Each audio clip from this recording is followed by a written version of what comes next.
ಸ್ನೇಹಿತರೆ, ಇವತ್ತು ನಾವು ನೋಡ್ತಿರೋದು 2024ರಲ್ಲಿ ರಿಲೀಸ್ ಆಗಿರುವಂತಹ ತಂಗಲಾನ್ ಸಿನಿಮಾ.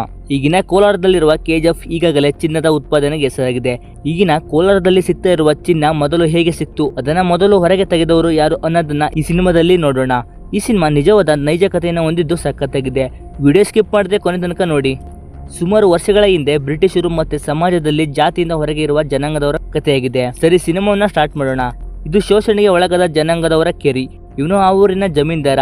ಇವನ ಸಾಲ ತೀರ್ಸೋಕೆ ಆಗದೆ ವಂಶ ಪಾರಂಪರಿಕವಾಗಿ ಜೀತದಾಳಾಗಿ ಅಲ್ಲಿನ ಜನರು ಕೆಲಸ ಮಾಡ್ತಾ ಬಂದಿರ್ತಾರೆ. ಇನ್ನು ಇವನ ಹೆಸರು ತಂಗಲಾನ್, ಆ ಜನಾಂಗದವರ ಮೇನ್ ಲೀಡರ್. ಇವನು ಹೇಗೆ ಅಂದ್ರೆ ತುಂಬಾ ಧೈರ್ಯಶಾಲಿ ಆಗಿರ್ತಾನೆ. ಇವನ ಹೆಂಡತಿ ಗಂಗವ್ವ. ಇವನಿಗೆ 3 ಮಕ್ಕಳು ಇರ್ತಾರೆ. ತಂಗಲಾನ್ಗೆ ಒಂದು ಕನಸು ಪದೇ ಪದೇ ಬೀಳ್ತಾ ಇರುತ್ತೆ. ಏನಂದ್ರೆ ತಮ್ಮ ಪೂರ್ವಜರು ತಾತ ಮುತ್ತಾತ ಚಿನ್ನಕ್ಕಾಗಿ ಹೋರಾಡುವುದು.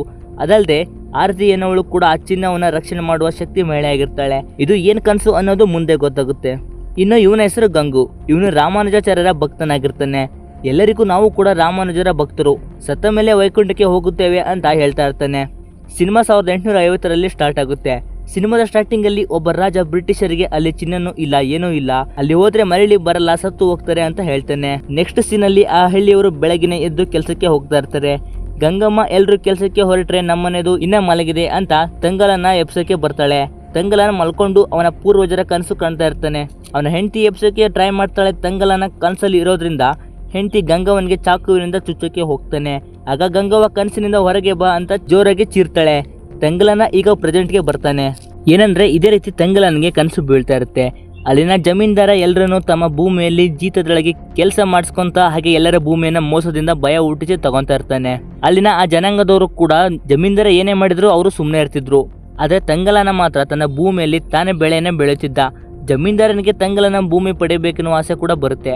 ಒಂದು ದಿನ ತಂಗಲನ ಭತ್ತವನ್ನು ಕೊಯ್ದು ರಾತ್ರಿ ಕಾವಲು ಕಾಯಕ್ಕೋಸ್ಕರ ತಮ್ಮ ಇಡೀ ಫ್ಯಾಮಿಲಿ ಜೊತೆ ಅಲ್ಲೇ ಮಲಗಿರ್ತಾನೆ.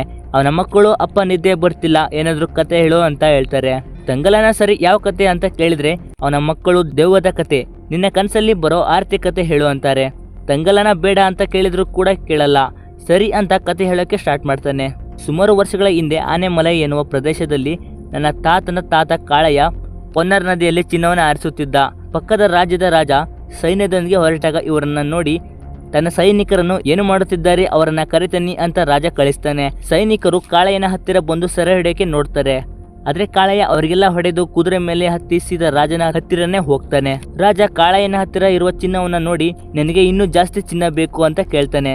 ಅದಕ್ಕೆ ಕಾಳಯ್ಯ, ಯಾರಿಗೆ ಅವಶ್ಯಕತೆ ಇರುತ್ತದೆಯೋ ಅವರಿಗೆ ಮಾತ್ರ ಚಿನ್ನ ಸಿಗೋದು, ಬೇರೆಯವರಿಗೋಸ್ಕರ ಹುಡುಕಿದ್ರೆ ಚಿನ್ನ ಸಿಗಲ್ಲ ಅಂತಾನೆ. ಅದಕ್ಕೆ ರಾಜ ತನ್ನ ಸೈನಿಕರಿಗೆ ಚಿನ್ನ ಹುಡುಕಕ್ಕೆ ಕಳಿಸ್ತಾನೆ. ಆದ್ರೆ ಒಂದು ಚಿನ್ನದ ತುಂಡು ಕೂಡ ಸೈನಿಕರಿಗೆ ಸಿಗೋದಿಲ್ಲ. ಆಗ ರಾಜರ ಜೊತೆ ಬಂದಿದ್ದ ಬ್ರಾಹ್ಮಣ ಪೂಜಾರಿ ಒಬ್ಬ ಒಂದು ನವಿಲನ್ನ ಹಿಂಬಾಲಿಸಿ ಹೋಗ್ತಾನೆ. ಆಗ ಅವನಿಗೆ ಚಿನ್ನದ ರಾಶಿಯ ಬಂಡೆಗಲ್ಲು ಕಾಣುತ್ತೆ. ಇದನ್ನ ನೋಡಿದ ರಾಜ ನನಗೆ ಆ ಚಿನ್ನ ಎಲ್ಲ ಬೇಕು ಅಂತ ತನ್ನೆಲ್ಲ ಸೈನಿಕರನ್ನ ಕಳಿಸ್ತಾನೆ. ಈ ಕಡೆ ಕಾಳಯ್ಯ ಹೋಗಬೇಡ, ಅದು ಚಿನ್ನ ಅಲ್ಲ ಅಂತ ಹೇಳಿದ್ರು ಕೂಡ ಎಲ್ಲ ಸೈನಿಕರು ಮುನ್ನುಗ್ತಾರೆ. ಇನ್ನೇನು ಆ ಚಿನ್ನದ ಕಲ್ಲನ್ನ ಮುಟ್ಟಬೇಕು ಅನ್ನೋಷ್ಟರಲ್ಲಿ ಸುಮಾರು ವಿಷಪೂರಿತ ಸರ್ಪಗಳು ಅವರ ಮೇಲೆ ದಾಳಿ ಮಾಡ್ತವೆ.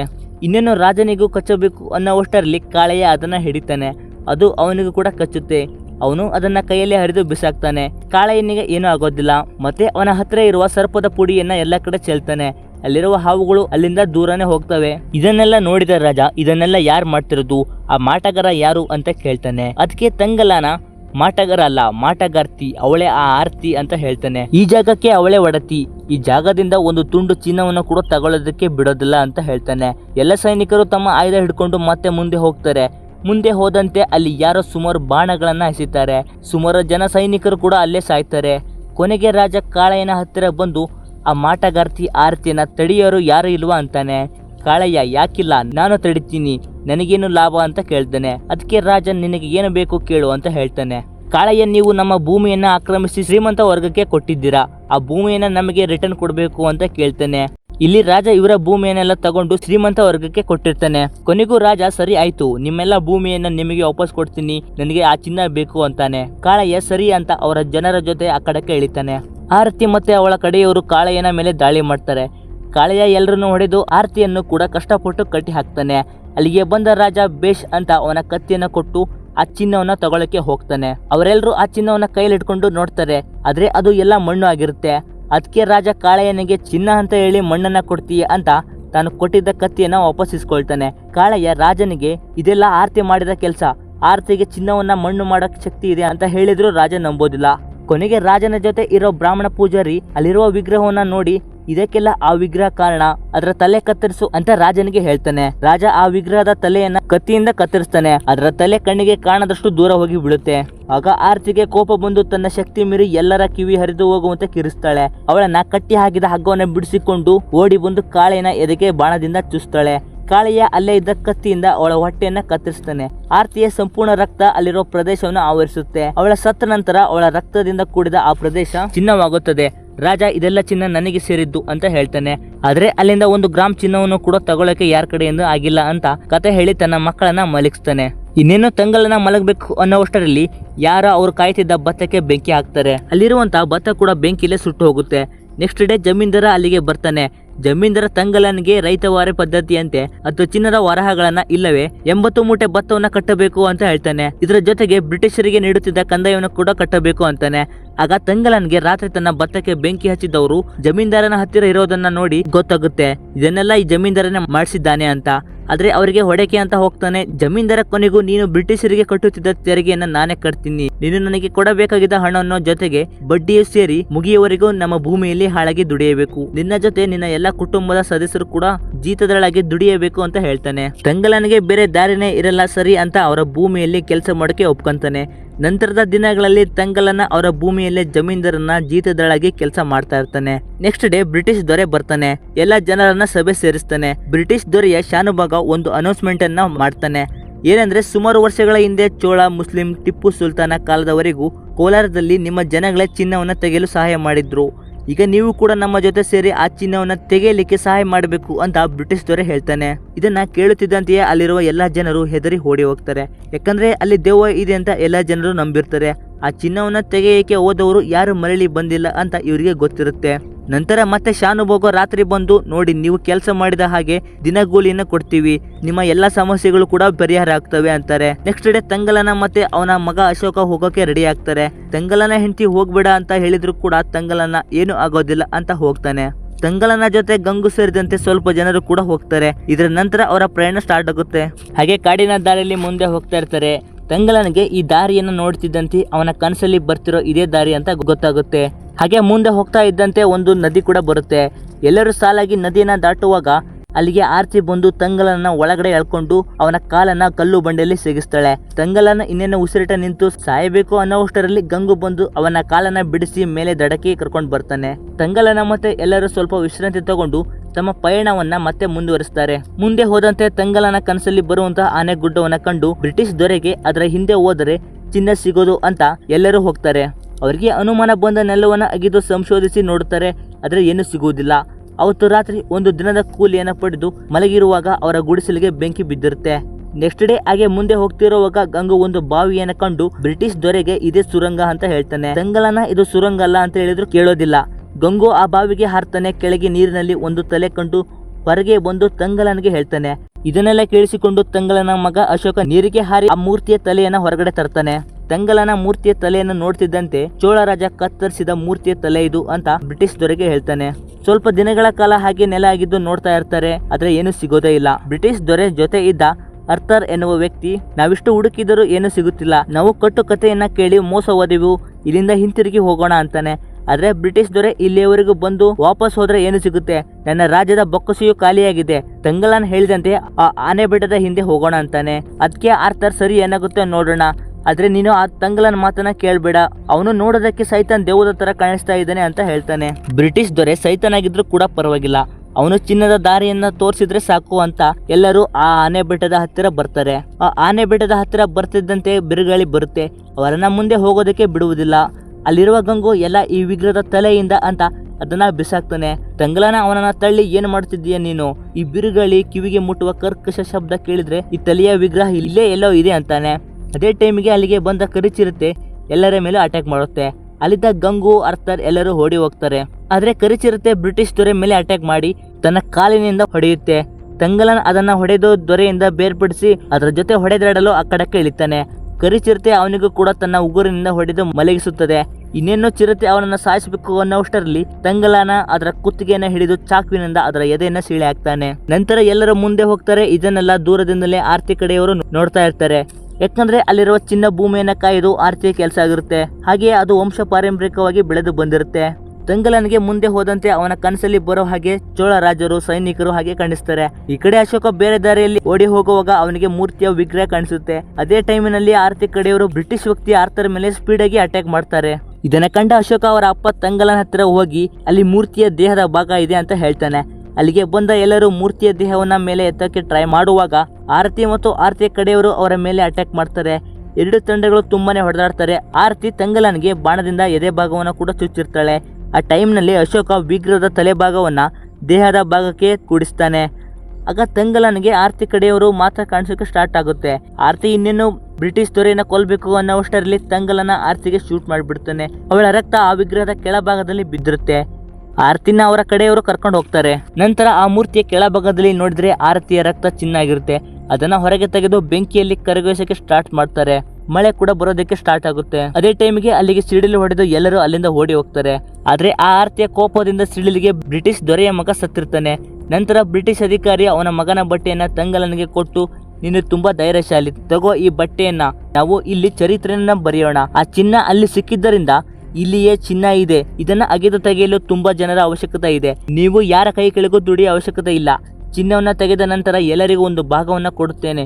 ನಿಮ್ಮ ಜನಾಂಗದವರನ್ನ ಕರೆದುಕೊಂಡು ಬಾ ಅಂತ ಬ್ರಿಟಿಷ್ ದೊರೆ ಕಳಿಸ್ತಾನೆ. ಈ ಕಡೆ ತಂಗಲನ ಕುಟುಂಬ ಜಮೀನ್ದಾರನ ಹೊಲದಲ್ಲಿ ಕೆಲಸ ಮಾಡ್ತಾ ಇರ್ತಾರೆ. ಅಲ್ಲಿಗೆ ಕುದುರೆ ತಗೊಂಡು ತಂಗಲನ ಬ್ರಿಟಿಷ್ ದೊರೆ ಕೊಟ್ಟ ಬಟ್ಟೆಯಲ್ಲಿ ಬರ್ತಾನೆ.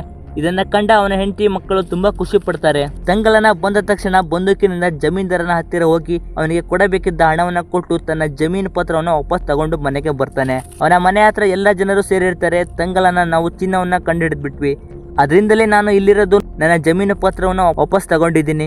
ಇನ್ನು ನಮ್ಮ ಹಣೆ ಬರಹ ಬದಲಾಗುತ್ತೆ ಅಂತ ಹೇಳ್ತಾನೆ. ನೀವು ಕೂಡ ನನ್ನ ಜೊತೆ ಬಂದ್ರೆ ನಮ್ಮೆಲ್ಲರ ಹಣೆ ಬರಹ ಬದಲಾಗುತ್ತೆ ಅಂತ ಹೇಳ್ತಾನೆ. ಆದ್ರೆ ಅಲ್ಲಿ ಯಾರೋ ಒಬ್ಬ ಎದ್ದು, ಅಲ್ಲಿ ದೆವ್ವ ಭೂತ ಇದೆ ಅಂತೆ, ನೀನು ನಮ್ಮನ್ನ ಅಲ್ಲಿಗೆ ಕರ್ಕೊಂಡೋಗಿ ಸಾಯಿಸಿದ್ರೆ ಅಂತ ಹೇಳ್ತಾನೆ. ಅದಕ್ಕೆ ತಂಗಲನ, ಅಲ್ಲೇನೂ ಇಲ್ಲ, ನೀವು ಇಲ್ಲೇದ್ದು ಜಮೀನ್ದಾರನ ಕೈ ಕೆಳಗೆ ಕೆಲಸ ಮಾಡುವ ಬದಲು ಅಲ್ಲಿಗೆ ಬಂದ್ರೆ ದಿನಗೂಲಿ ಸಿಗುತ್ತೆ, ಉಚಿತ ಊಟ, ನಮ್ಮ ಈ ಬದುಕು ಬದಲಾಗುತ್ತೆ. ಅಲ್ಲದೆ ಅಲ್ಲಿ ಬರುವ ಚಿನ್ನದಲ್ಲಿ ನಮಗೂ ಕೂಡ ಒಂದು ಭಾಗವನ್ನು ಕೊಡುತ್ತೇನೆ ಎಂದು ಬ್ರಿಟಿಷ್ ದೊರೆ ಹೇಳಿದ್ದಾರೆ ಅಂತಾನೆ. ಜನರು ಸರಿ ಆಯ್ತು, ಆದ್ರೆ ಜಮೀನ್ದಾರ ಬಿಡಬೇಕಲ್ಲ ಅಂತಾರೆ. ಅದಕ್ಕೆ ತಂಗಲನ ಬ್ರಿಟಿಷ್ ದೊರೆ ಕೊಟ್ಟ ಬರವಣಿಗೆ ಪತ್ರವನ್ನು ತೋರಿಸಿ, ಇದನ್ನ ಜಮೀನ್ದಾರ ಮೀರುವಂತಿಲ್ಲ ಅಂತ ಹೇಳ್ತಾನೆ. ಅಂತೂ ಎಲ್ರು ತಂಗಲನ ಹೇಳಿದಂತೆ ಕಾಡು ಮೇಡು ದಾಟ್ಕೊಂಡು ಆನೆಮಲೆ ಪ್ರದೇಶಕ್ಕೆ ಬರ್ತಾರೆ. ಆ ಪ್ರದೇಶದಲ್ಲಿ ಬ್ರಿಟಿಷ್ ಸೈನ್ಯ ಸೇರಿದಂತೆ ಶಾನುಭೋಗ ಕ್ಯಾಂಪ್ ಹಾಕೊಂಡು ರೆಡಿ ಮಾಡಿರ್ತಾರೆ. ತಂಗಲನ ಬಂದ ತಕ್ಷಣ ಅವನ ಬಳಿ ಇದ್ದ ಕುದುರೆಯನ್ನು ಮತ್ತೆ ಬಂದೂಕನ್ನು ಇಸ್ಕೊಂಡು ದೊರೆಯನ್ನ ನೋಡ್ಬೇಕಂದ್ರೂ ಅವನನ್ನ ಒಳಗಡೆ ಬಿಡೋದಿಲ್ಲ. ನಿಮಗೆಲ್ಲರಿಗೂ ಅಲ್ಲಿ ಅಡುಗೆಗೆ ಬೇಕಾಗಿರುವ ಎಲ್ಲ ಸಾಮಗ್ರಿಗಳ ವ್ಯವಸ್ಥೆ ಇದೆ, ಇಲ್ಲಿ ಯಾರು ಬರುವಂತಿಲ್ಲ ಅಂತ ಅವರನ್ನ ಕಳಿಸ್ತಾನೆ. ಅಲ್ಲಿ ಎಲ್ಲ ಜನರು ಹೋದಂತೆ ಗಂಗು ಸೇರಿದಂತೆ ಮುಂಚೆ ಬಂದಿರುವ ಜನರು ತಮ್ಮ ಕುಟುಂಬವನ್ನ ನೋಡಿ ತುಂಬಾ ಖುಷಿ ಪಡ್ತಾರೆ. ಆದ್ರೆ ಗಂಗು, ನೀವ್ಯಾಕೆ ಇಲ್ಲಿಗೆ ಬಂದ್ರಿ, ಈ ಕಷ್ಟ ನಿಮಗೆ ಬೇಡ ಅಂತಾನೆ. ತಂಗಲನ ವರ್ಧನಿಗೆ ತನ್ನ ಮಗ ಅಶೋಕ ಎಲ್ಲಿ ಅಂತ ಕೇಳ್ತಾನೆ.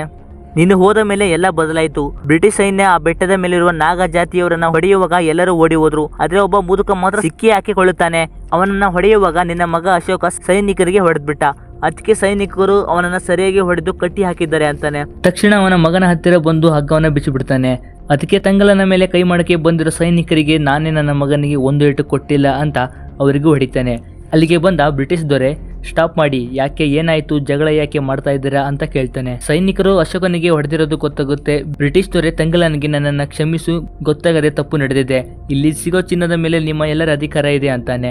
ಎಲ್ಲರೂ ಕೂಡ ತುಂಬಾ ಖುಷಿ ಆಗ್ತಾರೆ. ನೆಕ್ಸ್ಟ್ ಸೀನಲ್ಲಿ ಎಲ್ಲರೂ ಅಲ್ಲಿ ಗುಡಿಸಲು ಹಾಕೊಂಡು ಸ್ಟೇ ಆಗ್ತಾರೆ. ಅವತ್ತು ರಾತ್ರಿ ಅಶೋಕ ಯಾಕೋ ಒಂಥರ ಕೂಗಾಡ್ತಾ ಇರ್ತಾನೆ. ಅದನ್ನ ನೋಡಿದ ಗಂಗಮ್ಮ, ಏನಾಯ್ತು ಅವನಿಗೆ, ನೀವೇ ಏನೋ ಮಾಡಿದ್ದೀರಾ, ನಿಮ್ಮ ತರನೇ ಮಾಡ್ತಾ ಇದ್ದಾನೆ ಅಂತ ಹೇಳ್ತಾಳೆ. ಅದಕ್ಕೆ ತಂಗಲನ, ಏನೂ ಆಗಿಲ್ಲ, ಸುಮ್ಮನೆ ಇರು, ನಾವು ಬಂದ್ ಕೆಲಸ ನೋಡೋಣ ಅಂತಾನೆ. ನೆಕ್ಸ್ಟ್ ಡೇ ಇಂದ ಎಲ್ಲರೂ ಮಣ್ಣು ಅಗಿದು ಕಲ್ಲನ್ನು ಹೊಡೆದು ನೀರಲ್ಲಿ ಹಾಕಿ ಚಿನ್ನವನ್ನ ಹುಡುಕೋ ಕೆಲಸ ಮಾಡ್ತಾ ಇರ್ತಾರೆ. ಅವರಿಗೆ ದಿನಗೂಲಿಯನ್ನು ಕೂಡ ಬ್ರಿಟಿಷ್ ದೊರೆ ಕೊಡ್ತಾ ಇರ್ತಾನೆ. ಅವತ್ತು ರಾತ್ರಿ ಆರತಿ ಮಾಯಾರೂಪಿಯಾಗಿ ತಂಗಲನಿಗೆ ಮಾತ್ರ ಕಾಣಿಸಿಕೊಂಡು, ನೀನು ನಿನ್ನ ಎಲ್ಲ ಜನರು ಇಲ್ಲಿಂದ ಹೋಗ್ಬಿಡಿ, ಇಲ್ಲಾಂದ್ರೆ ನಿಮ್ಗೆ ಕೆಟ್ಟ ಕಾಲ ಶುರುವಾಗುತ್ತೆ ಅಂತ ಹೇಳ್ತಾಳೆ. ತಂಗಲನ ಆರತಿ ಹೇಳಿದ್ದು ಕೇಳಿ ಅವಳ ಜೊತೆ ಜೋರಾಗಿ ಮಾತಾಡ್ತಾ ಇರ್ತಾನೆ.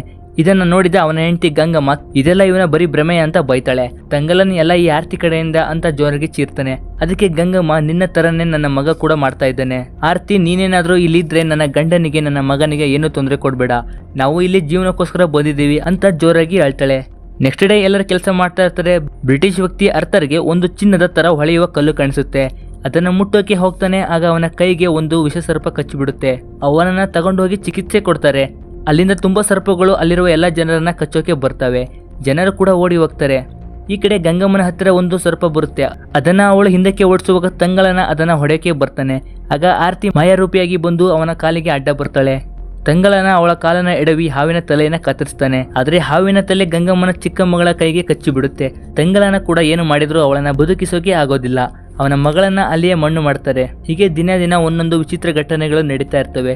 ಬ್ರಿಟಿಷ್ ದೊರೆಯ ಜೊತೆ ಇದ್ದ ವ್ಯಕ್ತಿಗಳು ಇಲ್ಲಿ ಚಿನ್ನನೂ ಇಲ್ಲ ಏನೂ ಇಲ್ಲ ಅಂತಾರೆ. ಮತ್ತೆ ಇನ್ನೊಂದು ಕಡೆ ಜನರು ನಾವು ಇಲ್ಲಿಗೆ ಬಂದ ದಿನದಿಂದ ಏನೋ ಒಂದು ವಿಚಿತ್ರವಾದ ಘಟನೆಗಳು ನಡೀತಿವೆ ಅಂತ ಭಯ ಆಗ್ತಾರೆ.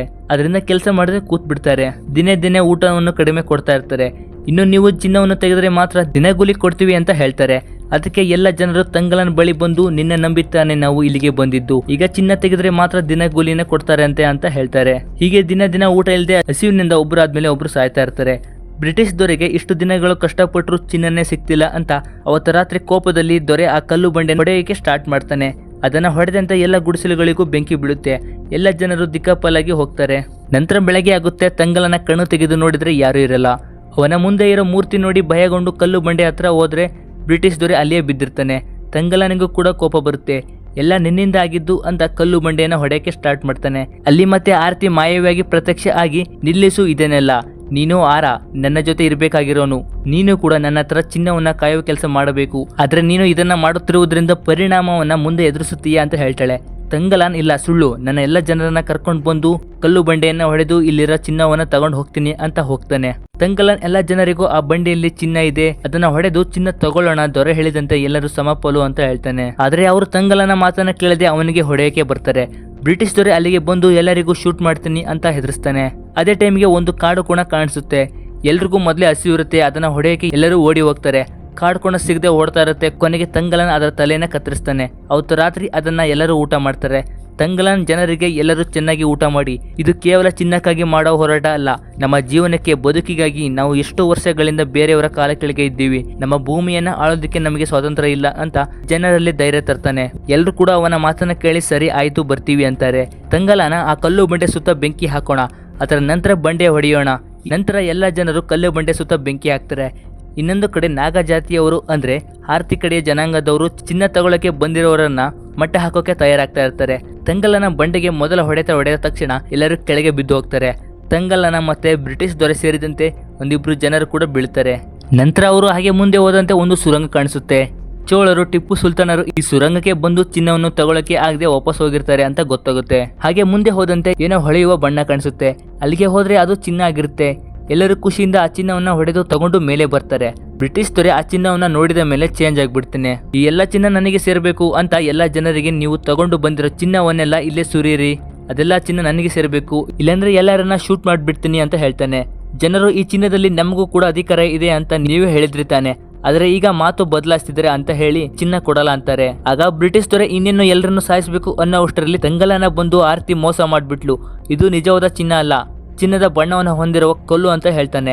ಬ್ರಿಟಿಷ್ ದೊರೆ ಇದನ್ನ ಮುರಿದು ನೋಡಿ, ಹೌದು ಇದು ನಿಜವಾದ ಚಿನ್ನ ಅಲ್ಲ, ನಿಜವಾದ ಚಿನ್ನ ಎಲ್ಲಿದೆ, ನಾನು ಹುಡುಕ್ತೀನಿ ಅನ್ನೋ ಅಷ್ಟರಲ್ಲಿ ಅಲ್ಲಿ ನಾಗ ಜಾತಿಯವರು ಬಂದು ಎಲ್ಲರ ಮೇಲೆ ದಾಳಿ ಮಾಡ್ತಾರೆ.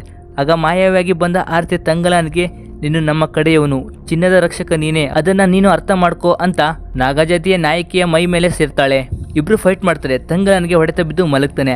ಆಗ ಅವನಿಗೆ ನೆನಪಾಗುತ್ತೆ ಏನಂದ್ರೆ ಸುಮಾರು 5ನೇ ಶತಮಾನದಲ್ಲಿ ಈಗಿನ ತಂಗಳನ ಆರ ಆಗಿರ್ತಾನೆ. ಆರನ್ನು ಮತ್ತೆ ಆರ್ತಿ ಇಲ್ಲಿನ ಚಿನ್ನವನ್ನ ಕಾಯೋದು ಇವರ ಕೆಲಸ ಆಗಿರುತ್ತೆ. ಒಂದು ದಿನ ಆರನ್ನು ಇಲ್ಲಿನ ಚಿನ್ನವನ್ನ ನೀನು ರಕ್ಷಣೆ ಮಾಡು, ನಾನು ಇಲ್ಲಿಗೆ ಬರುವ ಜನರನ್ನ ತಡಿತೀನಿ ಅಂತ ಹೇಳ್ತಾನೆ. ಸುಮಾರು ದಿನಗಳ ನಂತರ ಹೀಗೆ ಒಂದು ರಾಜನ ಕೈಗೆ ಸೋತು ಆರನ್ನು ಸೆರೆಯಾಗ್ಬಿಡ್ತಾನೆ. ಸುಮಾರು 5 ಜನ್ಮದಿಂದ ಬಂದ ಈ ಕಾರ್ಯವನ್ನ ತಂಗಳನ ಮರೆತು ಕೆಲಸ ಮಾಡೋಕೆ ಬಂದಿರ್ತಾನೆ. ಈಗ ಅವನಿಗೆ ನಾನು ನಾಗ ಜಾತಿಗೆ ಸೇರಿದವನೆಂದು ನೆನಪಾಗುತ್ತೆ. ತಂಗಳನ ಬ್ರಿಟಿಷ್ ದೊರೆಗೆ ಇದು ನನ್ನ ಜಾಗ, ನನ್ನ ಚಿನ್ನ ಅಂತ ಹೊಡಿತಾನೆ. ಬ್ರಿಟಿಷ್ ದೊರೆ ಇನ್ನೇನು ಸಾಯಬೇಕು ಅನ್ನೋ ಅಷ್ಟರಲ್ಲಿ ಆರ್ತಿಯ ಹೊಟ್ಟೆಗೆ ಚಾಕು ಹಾಕ್ಬಿಡ್ತಾನೆ. ಆರ್ತಿಯ ರಕ್ತ ಮತ್ತೆ ಹರಿಯುತ್ತೆ. ಆಗ ತಂಗಳನ ಆರ್ತಿಗೆ ನನ್ನ ತಪ್ಪು ನನಗೆ ಗೊತ್ತಾಗಿದೆ, ನನ್ನನ್ನು ಕ್ಷಮಿಸಿ ಬಿಡು ಅಂತ ಕ್ಷಮೆ ಕೇಳ್ತಾನೆ. ತಂಗಳನ ಆರ್ತಿಗೆ ಈ ಪ್ರಕೃತಿ ಮತ್ತೆ ಚಿನ್ನ ಕಾಯೋದು ಮಾತ್ರ ನನ್ನ ಕೆಲಸ ಅಲ್ಲ, ನಮ್ಮ ಜನರನ್ನು ಕೂಡ ಕಾಯೋದು ನನ್ನ ಕೆಲಸ, ಅದಕ್ಕೆ ನಮ್ಮ ಜೀವನಕ್ಕಾಗಿ ಆ ಚಿನ್ನವನ್ನ ಕೊಡು ಅಂತಾನೆ. ಆರ್ತಿ ಕೊನೆಗೂ ಚಿನ್ನದ ಕಲ್ಲವನ್ನ ನಿಜವಾದ ಚಿನ್ನವನ್ನಾಗಿ ಮಾಡ್ತಾಳೆ. ಹೋಗು ಚಿನ್ನವನ್ನು ತಗೋ ಹೋಗು ಅಂತಾಳೆ. ತಂಗಳನ ಮತ್ತೆ ಸುರಂಗಕ್ಕೆ ಹೋಗಿ ಅಲ್ಲಿ ಹೊಳೆಯುವ ನಿಜವಾದ ಚಿನ್ನವನ್ನು ಹೊಡೆದು ಅದರಲ್ಲಿ ಒಂದು ತುಂಡನ್ನು ಹೊರಗಡೆ ತರ್ತಾನೆ. ಆಗ ಎಲ್ಲ ಜನರು ಚಿನ್ನವನ್ನ ಕಂಡು ಎಲ್ಲರೂ ಮುಟ್ಟಿ ಇನ್ನು ಮುಂದೆ ನಮ್ಮ ಬದುಕು ಬದಲಾಗುತ್ತೆ ಅಂತ ಎಲ್ಲರೂ ಚಿನ್ನವನ್ನ ಮುಟ್ತಾರೆ. ಅಂತೂ ಕೊನೆಗೆ ತಂಗಳನಿಗೆ ಚಿನ್ನ ಸಿಗುತ್ತೆ. ಇಲ್ಲಿಗೆ ಸಿನಿಮಾ ಎಂಡ್ ಆಗುತ್ತೆ. ಈ ಸಿನಿಮಾ ಹೇಗಿತ್ತು ಅನ್ನೋದನ್ನ ಕಾಮೆಂಟ್ನಲ್ಲಿ ತಿಳಿಸಿ.